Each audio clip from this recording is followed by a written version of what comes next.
Olá pessoal, está começando mais um programa Nossos Pesquisadores e hoje o nosso entrevistado é o professor Francisco Ednilson Alves dos Santos, do Departamento de Física da Universidade Federal de São Carlos. Professor, como surgiu seu interesse em ser cientista? O meu interesse vem desde criança, não é? Eu sempre tive curiosidade com o que acontecia ao meu redor, com fenômenos naturais. Eu assistia programas na TV em que apareciam experimentos científicos, eu tentava reproduzir em casa com os materiais que tinha na cozinha da minha casa. Minha mãe não gostava muito, mas eu sempre tentava, né, descobrir o que é que realmente eu poderia explorar, né, com relação ao mundo ao meu redor, ao mundo material ao meu redor. Então eu sempre gostei de abrir os meus brinquedos, de mexer nos equipamentos eletrônicos e de forma bem experimental mesmo, né? De forma bem espontânea, digamos assim. Então, quando surgiu, quando eu tive que fazer escolha, não é, sobre que carreira eu iria seguir no futuro, eu não tive muitas dúvidas, né? Ou eu iria fazer física, ou computação, ou engenharia elétrica, ou matemática, ou algo nessa linha, né? De científica, de ciência básica, né? Então isso estava bem claro desde a minha infância já. O senhor pode contar um pouco da sua trajetória acadêmica? Então, eu sou de Fortaleza, não é? Eu fiz a minha graduação na Universidade Federal do Ceará, um mestrado lá também, na área de teoria quântica de campos. Em seguida, eu fiz o meu doutorado na Universidade Livre de Berlim, onde o grupo em que eu trabalhei também é focado em teoria quântica de campos, mas com um viés voltado à resolução de problemas físicos mais cotidianos, né? Mais relacionados com o que a gente chama de física da matéria condensada. Então, era um grupo que focava mais na utilização desses conhecimentos, desses métodos matemáticos para a resolução de problemas mais do mundo real, não relacionados diretamente com física de partículas elementares. E qual a diferença de estudar no Brasil e estudar fora do país? Existem algumas diferenças culturais, não é, que a gente deve se adaptar, né? A gente tem um certo período de adaptação lá também, em que a própria rotina de trabalho é um pouco diferente, não é? Por razões culturais, como eu te falei. Mas em geral, como ciência é algo universal, não é? Então a linguagem científica ela transpassa, né? Ela é transversal. Então as discussões que a gente tem, a forma de escrever, ela é algo bem comum entre o que a gente faz no Brasil e o que é feito na Europa, por exemplo. Até porque existe uma certa convergência, né? Cada vez mais existe uma certa convergência nos métodos e nas formas de trabalhar. Cada vez existe até para melhorar a comunicação entre os pesquisadores do mundo afora, existe essa convergência também nos métodos de trabalho, né? Então, as diferenças são principalmente culturais, eu diria, no método de trabalho, e de certa forma também materiais, não é? Em alguns lugares no Brasil a gente sofre com um problema de infraestrutura, não é? Que principalmente se quem faz experimentos pode ter uma certa dificuldade em conseguir materiais para realizar esses experimentos.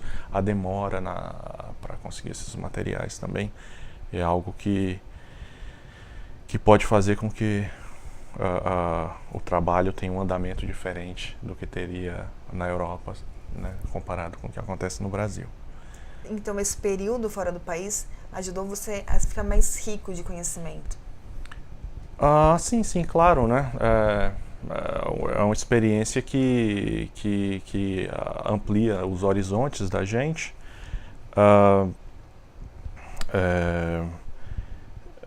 A gente tem contato com o grupo em que eu trabalhei.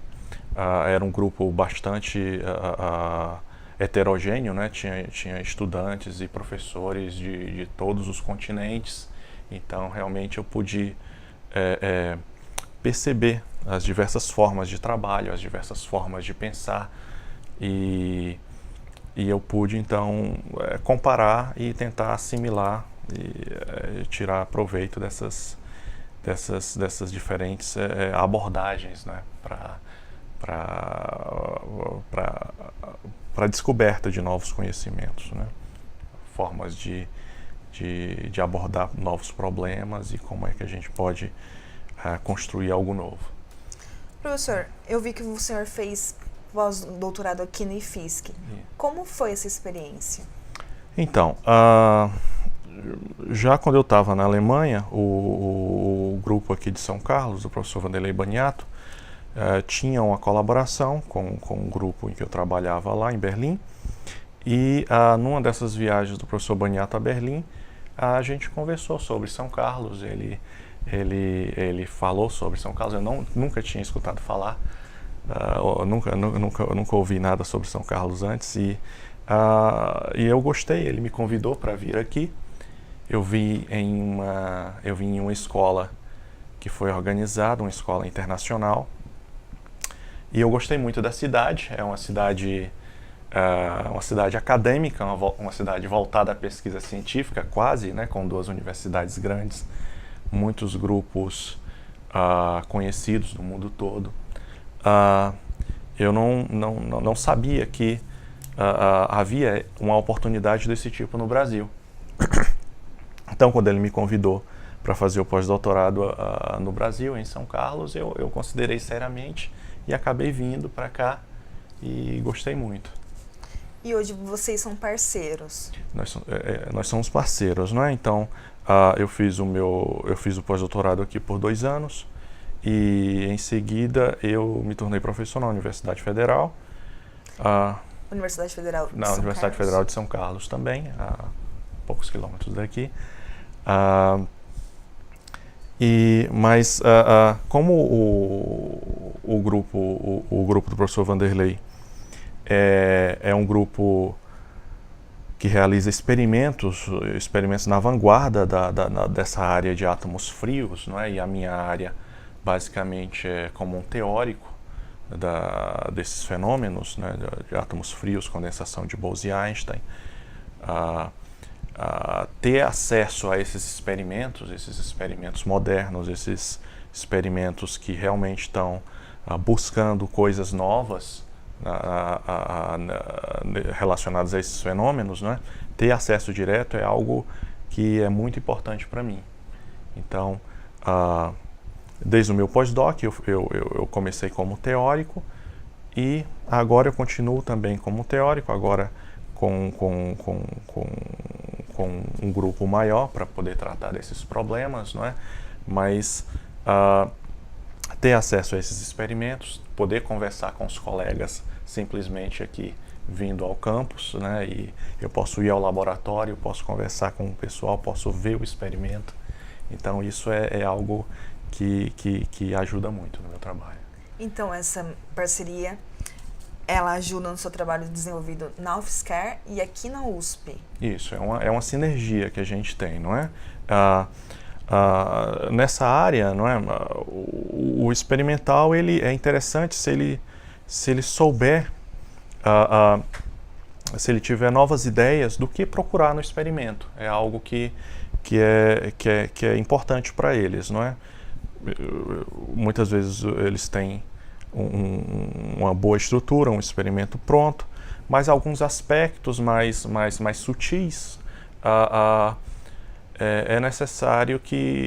às vezes é necessário que alguém alguém especializado na teoria desses fenômenos possa dizer que, ok, existe aqui uma possibilidade que você pode procurar, que não é tão óbvio, tão evidente, e ele pode buscar aquele experimento pode buscar, pode mudar os parâmetros do experimento dele e tentar buscar um fenômeno novo que à primeira vista não estava tão evidente, não é? Algo que sai da teoria e não simplesmente da montagem do experimento. Por outro lado, quando a gente constrói uma teoria, nós sempre fazemos aproximações, simplificações que fogem do mundo real um pouco, né? E o experimental, na hora que ele vai construir, ele acaba observando coisas que não foram levadas em conta na formulação teórica. E então, de modo que o que é observado de fato, a gente precisa sempre ter essa conversa para ajustar o que a gente pensa, como a gente formula o problema e o que a gente de fato observa vindo do experimento, vindo do mundo real, né? Então a gente tem que ter essa conversa entre aquilo que é medido e aquilo que é pensado sobre o que é medido, né? Então tem que ter sempre esse diálogo, né? Essa troca. Professor, qual a sua pesquisa atual? Então, basicamente eu me concentro agora principalmente na área de átomos frios, não é? Desde o meu doutorado eu trabalhava com redes óticas, que são basicamente sistemas com átomos frios aprisionados com lasers, onde lasers são utilizados para aprisionar átomos em um arranjo periódico no espaço. Então é uma espécie de um cristal de luz. É um cristal de luz que aprisiona então átomos no espaço, e esses sistemas eles podem ser usados, por exemplo, para simular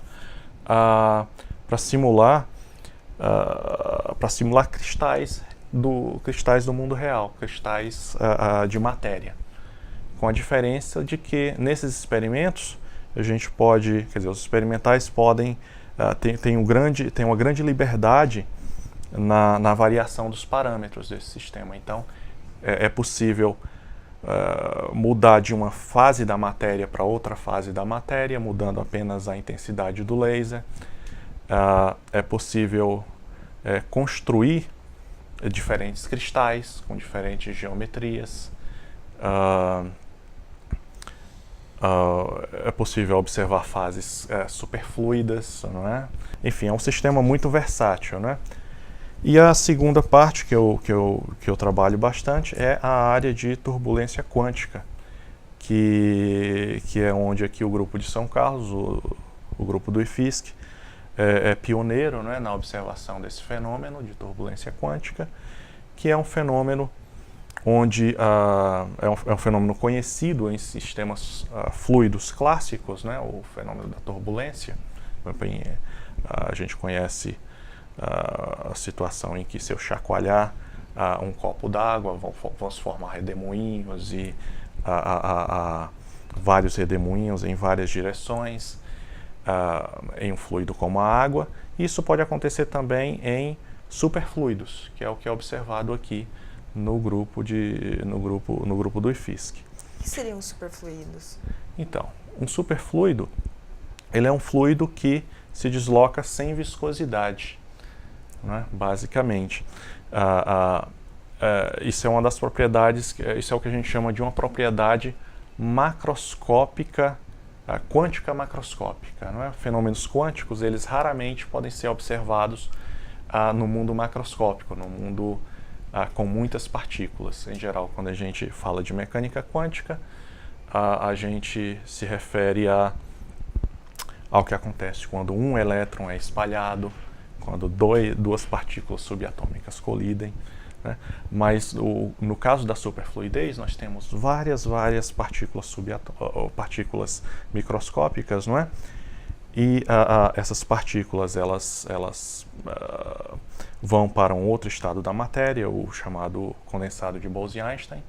E quando elas estão nesse estado, elas têm essa propriedade, que elas podem fluir por um duto, por exemplo, sem nenhuma viscosidade, né? Um caso bem famoso é o caso do hélio líquido, né? Do hélio superfluido, onde, por exemplo, se você coloca um pouquinho do hélio superfluido dentro de um copo, ele sobe pelas paredes, escorre e vai embora sem nenhuma viscosidade, ele não é parado por nada. A mesma coisa acontece também com átomos condensados, né? Então, quando você chacoalha um sistema desse, então você tem o que a gente chama de turbulência superfluida, turbulência em um sistema superfluido. E, por exemplo, uma das coisas que distinguem esses sistemas é que esses turbilhões, eles têm características especiais, eles têm a velocidade angular, a velocidade com que esses turbilhões giram ao redor do próprio eixo, elas são quantizadas. Eu não posso ter qualquer velocidade. A dinâmica com que esses redemoinhos interagem, ela é completamente distinta do que acontece em um fluido clássico, na água, por exemplo. Então, existem propriedades especiais para turbulência de superfluidos que são diferentes dos fluidos ordinários. E por que estudar essas turbulências atualmente? Então, compreender a dinâmica de superfluidos, né, em si é algo importante, é algo que está na fronteira do conhecimento, já que é um sistema novo, não é? Um sistema que precisa ser explorado. É um sistema que precisa ser explorado e basicamente é porque não se conhece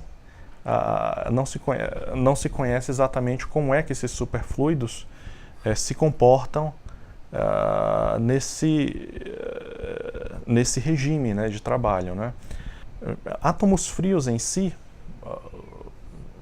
abrem várias possibilidades de usos tecnológicos. Então, entender como esses átomos eles se comportam nos diversos regimes, nas diversas possibilidades de trabalho com ele é sempre importante, não é? Então, no caso específico do superfluido, é importante também entender o que é que acontece quando esses superfluidos estão muito agitados, não é? Vamos para um breve intervalo e voltamos rapidinho.